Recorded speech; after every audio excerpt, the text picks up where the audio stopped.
Welcome back to my our channel. আমি পূজা, আমার ভিডিওয়ে তোমাদের সকলকে স্বাগত জানিয়ে আজকের ভিডিওটা স্টার্ট করছি। তো এখন বাজে প্রায় 9:10 কিংবা 15 হবে, ঠিক টাইমটা মেনশন করতে পারলাম না, সরি। তো সকাল সকাল উঠে আমি বিছানাটা গুছিয়ে নিচ্ছি, দেখো। আর বিছানাটা আগেই গোছানো হয়ে যেত, কারণ মামাম ঘুমাচ্ছিল। মামাম ঘুম থেকে ওঠার পরে বিছানাটা গোছাচ্ছি, জানলা ফাল্লা খুলছি। আমি বিছানাটা গোছাচ্ছি আর মামাম কিন্তু উপরে উঠবে বলে বায়না করছে একটু একটু করে, দেখতেই পাচ্ছ। এটা সেটা মানে পড়ে যাচ্ছে, ডিস্টার্ব করেই যাচ্ছে। তো আমি বিছানাটা গোছানোর আগে সব বালিশ ফালিশগুলো নিচে ফেলে দিলাম, দিয়ে এবার টান টান করে বিছানাটা গুছিয়ে নেব। আর আরেকটা ছোট্ট তোমাদের কাছে টিপস দিচ্ছি, দেখো। বিছানার 4টে কোনায় যদি 4টে গেট বেঁধে রাখো না, রেখে যদি গদি বা তোষকের মধ্যে তুমি গেটটা ঢুকিয়ে দাও, তাহলে তোমার বিছানাটা অল টাইম টানটানি হয়ে থাকবে। লাপালাপি দাপাদাপি করলেও বিছানাটা কিন্তু গোটাবে না। তো আমার টিপসটা যদি ভালো লেগে থাকে, লাইক কমেন্ট শেয়ার আর সাবস্ক্রাইব করতে ভুলো না।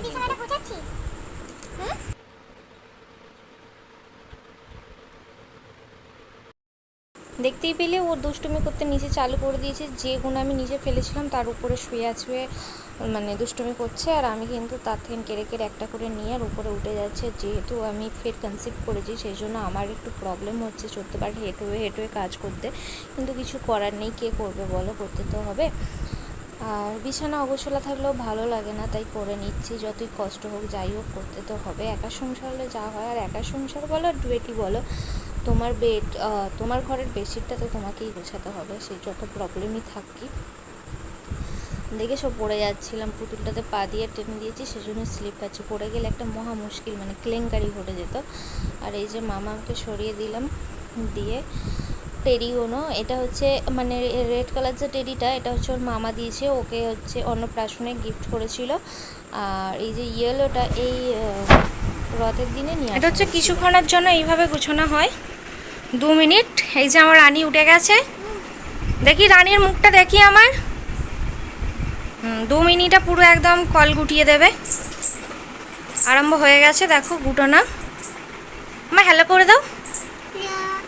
ওরম হ্যালো না, হ্যালো। তারপর দেখো আমি স্নান টান করে চলে আসছি। হয়তো বলতে পারো তুমি তো একই নাইটি পরেছিলে, দেখলাম বেডশিট গুছানোর সময়। তো কেসটা কী হচ্ছে, সকালে উঠে আমি বাসি নাইটিটা ছেড়ে রেখে দিয়েছিলাম, আর এই নাইটিটা পরেছিলাম। তো স্নান করার সময় বাসি নাইটিটা পরেই স্নান করে এলাম, আর ফের এই জামাটাই পরে নিয়েছি। যেহেতু কাচাকুচি বা সব কিছুই আমার করতে বারণ, মোটামুটি আমাকে বেড রেস্টেই থাকতে বলেছে, কিন্তু শ্বশুরবাড়িতে ওর বেড রেস্ট পাওয়া যায় না, বাবার বাড়ি থাকলে সেটা ঠিক ছিল। তো কষ্ট করে ঠাকুরগুলোকে জল দিয়ে নিচ্ছি, কারণ আমাদের অসুইচ থাকার কারণে প্রায় 1 মাস ঠাকুরে জল পাইনি। তো সেই আজ 2 দিন কি 3 দিন হবে জল দেওয়া স্টার্ট করেছি। তো দেখো এখানে শিবের মাথায় জলটা ঢেলে নিচ্ছি, আর এখানে আমার আছে কি বলে ওটা, কচ্ছপ। ওটাকে কি ঠাকুর বলে জানি না, কচ্ছপটা। তো দেখো ফুল ফুল দিয়ে ভালোভাবে পুজোটা করে নিচ্ছি মন দিয়ে।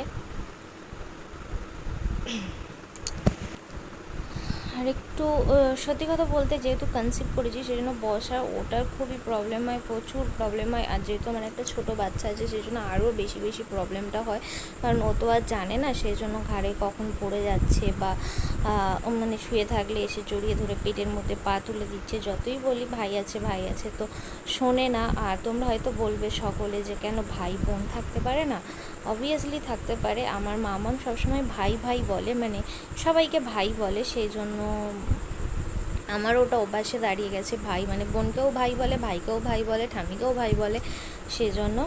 তো দেখো মোটামুটি পুজো আমার শেষের পথে, ঠাকুরকে খেতে দিয়ে দিয়েছি, জল দিয়েছি, প্লেট ধুয়ে তো কখনই দিয়ে দিয়েছি, আর তোমার ফুলও দেওয়া হয়ে গেছে। এবার আমি ধূপটা দিয়ে দেব। আর আমি শাঁখ বাজাতে পারছি না, কারণ এখন আমার দম নেই, সেই জন্য ঘন্টাটা কিনে এনেছি, ঘন্টাটাই বাজিয়ে দিচ্ছি। না হলে মানে শাঁখ ঘন্টা না বাজালে না পুজোটা যেন কমপ্লিট মনে হয় না, ইনকমপ্লিট থেকে যায়।